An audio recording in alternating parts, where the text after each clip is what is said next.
Muy buenas tardes, compañeros, ¿cómo están? A nosotros nos correspondió la obra La Paz Perpetua.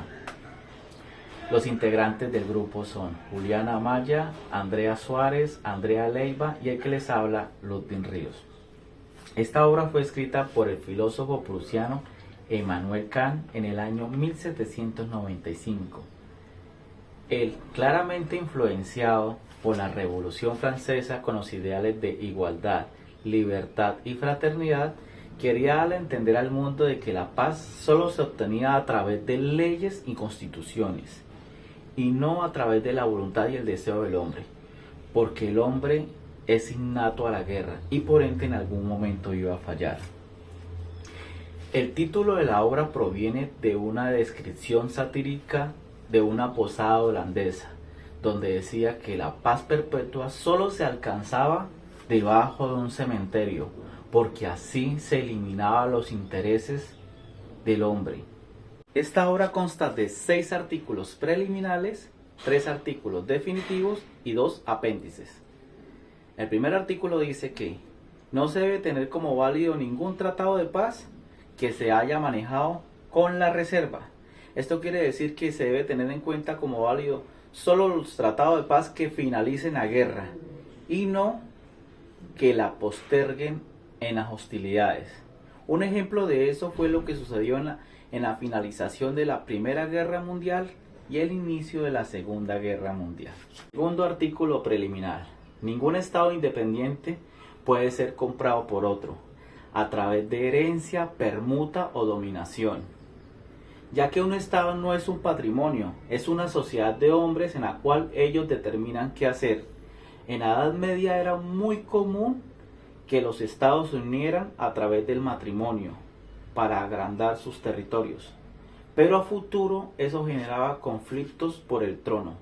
Un anexo también adicional en el segundo artículo preliminar era que era prohibido el préstamo de tropas, ya que agarraban los súbditos como cosas al antojo del jefe de estado.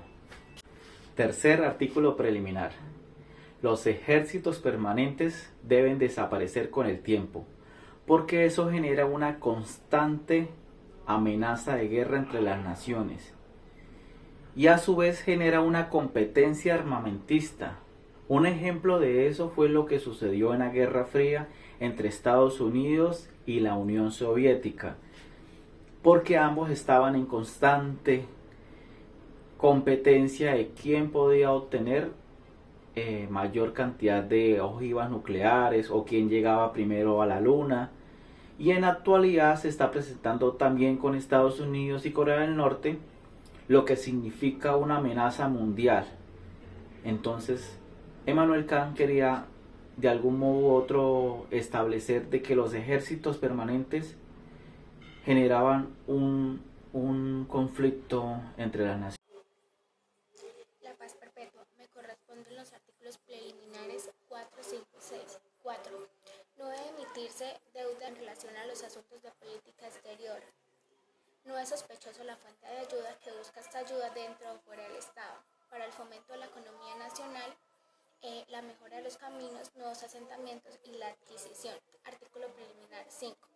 Ningún Estado debe inmiscuirse por la fuerza de la Constitución y el gobierno de otro Estado. ¿Con qué derecho lo haría? ¿Acaso fundándose en el escándalo y el mal ejemplo que un Estado da a los súbditos de otro Estado? Pero para que estos, el espectáculo de los grandes males de un pueblo, se ocasiona asimismo por vivir en el desprecio de la ley, es más bien útil como advertencia ejemplar. Además, en general, el mal ejemplo de una persona es la que se da a otra. Artículo preliminar 6. Ningún Estado que esté en guerra con otro debe permitirse el uso de hostilidades que imposibiliten la recíproca confianza en la paz futura. Tales son, por ejemplo, el empleo en el Estado enemigo de asesinos, percursores, envenenadores, beneficia el quebramiento de capitulaciones, la excitación a la traición. Pues aún en plena guerra ha de haber cierta confianza en la conciencia del enemigo. De lo contrario no puede ajustarse nunca la paz y las hostilidades degeneraron en guerra de exterminio. Es la guerra un medio, por desgracia, necesario en el estado de naturaleza en el cual no hay tribunal. Artículo definitivo hacia la paz perpetua. La Constitución en cada estado debe ser republicana. La Constitución republicana es aquella constituida según los principios de la libertad de los miembros de la comunidad, los fundamentos de la dependencia de todos de una única legislación común y de conformidad con la libertad de la misma. También sigue la idea del contrato originario del cual deberían fundarse todas las normas. Además de tener la pureza de su origen y de haber surgido del concepto puro del derecho, tiene la perspectiva de la paz. Se requiere del asentamiento de todos los ciudadanos para decidir si se lleva a cabo o no una guerra, ya que ellos son los que se harán cargo de asumir los costos de la misma. En una constitución que no es republicana, tomar la decisión de llevar a cabo una guerra es algo muy sencillo. La decisión la tomaría el jefe de Estado, quien no va a verse afectado por ejecutar o dar la orden de llevar a cabo una guerra, ya que solamente se verían afectadas sus condiciones de placer, es decir, sus banquetes, sus festejos, entre otros. Para no confundir una constitución republicana con una democrática, se debe tener en cuenta la forma del Estado. Esta forma de Estado se puede clasificar entre las personas que poseen el poder supremo y forma de gobierno. En cuanto a las personas que poseen el poder supremo o su forma de soberanía, podemos encontrar la autocracia. Autocracia es decir que una sola persona tiene el poder. También estaría la aristocracia, que es un grupo de personas que solamente tendrían el poder entre sí. Y la democracia, que es toda la sociedad civil que puede poseer el poder. También vemos las formas de gobierno. El Estado hace uso de la plenitud de su poder conforme de la Constitución y la masa, es decir, el pueblo. Podemos encontrar el republicanismo, que es el principio de la separación del poder ejecutivo del legislativo. El despotismo es el arbitramiento del cumplimiento del Estado de las leyes que él mismo ha proporcionado junto a una voluntad pública tomada por el regente con su voluntad privada, es decir, que se hace ver que es una decisión pública, pero realmente la toma el regente o el jefe de Estado. En la democracia se fundamenta un poder ejecutivo en el que todos deciden aunque sea en contra de uno, lo cual constituye una contradicción de la voluntad general consigo misma y con la libertad. Toda forma de gobierno que no sea representativa es en realidad una no forma, ya que el legislador no puede ser juez y parte. Aunque las de Estado son defectuosas, proporcionan una forma de gobierno en concordancia con el espíritu de un sistema representativo. Como lo decía Federico II, soy solo el servidor primero del Estado, lo cual no es posible en la Constitución democrática, pues todo el mundo quiere ser soberano. Segundo artículo definitivo hacia la paz perpetua. El derecho de gentes debe fundarse en un federalismo de estados libres. Los pueblos considerados como estados pueden ser juzgados como individuos independientes solo por coexistir. Por este hecho, cada persona, por su propia seguridad, debe requerir al otro a una constitución parecida a la constitución civil, donde a cada uno se le pueda asegurar su derecho. Esto sería una federación de pueblos que a su vez no tiene por qué ser un estado. Aunque se vea mal visto el apego de los salvajes a su libertad, es decir, la persona que decide pelear sin cesar, que decide estar en una guerra, de algún modo se piensa que los estados civilizados deberían optar por darse prisa en querer salir de su estado de poder sin estar sometidos a ninguna obligación legal, ya que el jefe tiene muchas personas bajo su poder sin ponerse él en peligro. Teniendo en cuenta la maldad de la humanidad que se muestra en las relaciones entre los pueblos, es de extrañar que la palabra derecho aún esté en la política de guerra.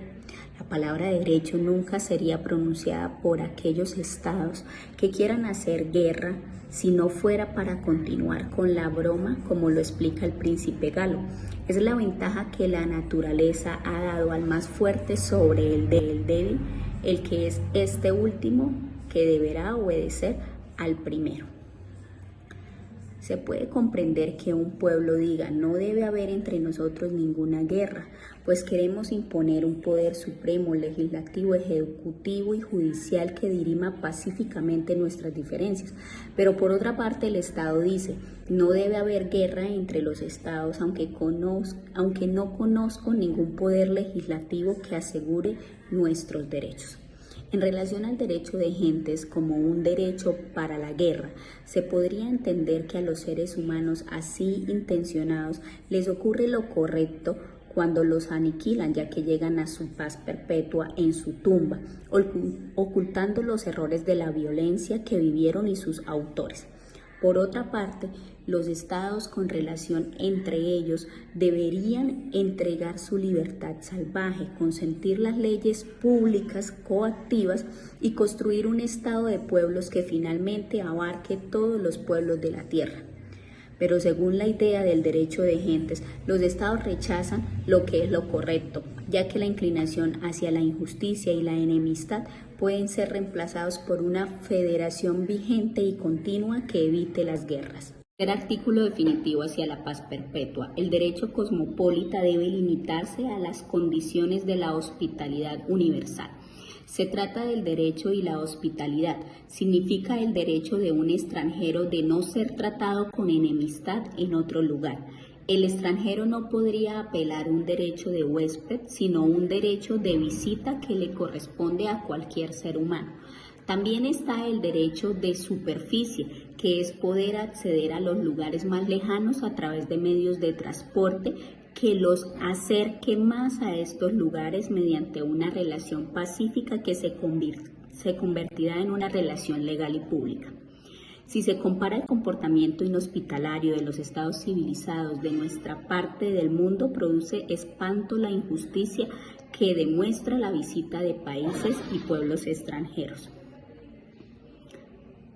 La violación del derecho en un lugar particular se siente en todos los lugares de la tierra. La idea de un derecho cosmopolita es el complemento necesario al código no escrito del derecho del Estado, como también del derecho de gentes, en el cambio hacia el derecho público internacional en sí y de esta manera hacia la paz perpetua, en cuya aproximación constante uno solo puede halagar bajo esta misma condición. La paz perpetua suplementa la garantía de la paz perpetua. Esta garantía vendrá dada a la naturaleza, esta a través de sus propios mecanismos que garantizará la armonía entre hombres. Esto se suele llamar destino o providencia.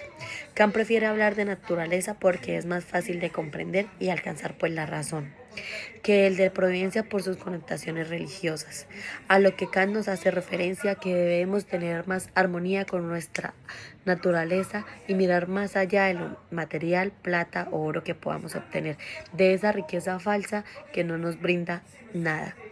Kant nos hacía referencia de que debemos valorar más nuestro medio ambiente, cuidar y proteger, que será nuestro alcance para un mejor futuro y lograr muchas más cosas que al cual se debería llamar nuestra mayor riqueza. Kant también hace referencia al uso práctico de la razón, a lo que cual Kant quería decir que razonáramos más, que pensáramos más, en vez de actuar y tomar decisiones a la deriva. Con esto Kant quiere decir en su primer suplemento de la garantía de la paz perpetua. Segundo suplemento. Artículo secreto para la paz perpetua. En esta Kant escribió algo que les voy a leer que dice: las máximas de los filósofos sobre las condiciones de posibilidad de la paz pública deben ser tomadas en consideración por los estados preparados para la guerra. Con esta afirmación Kant nos dice que deben imponerse en los principios de los filósofos sobre los juristas.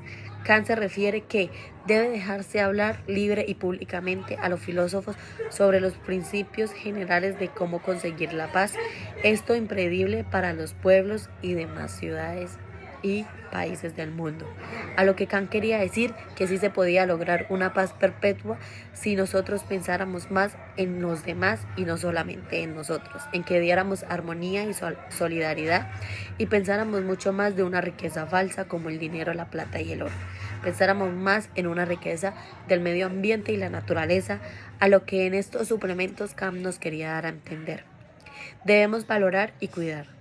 Esto es lo que nuestro querido Kant nos quería dar a entender. Muchas gracias. Apéndice 1. Sobre la discrepancia entre la moral y la política con respecto a la paz perpetua. En el primer apéndice, Kant trata el problema de la moral ante la política, dado que el hombre, en cuanto tal, no puede dejar de ser moral.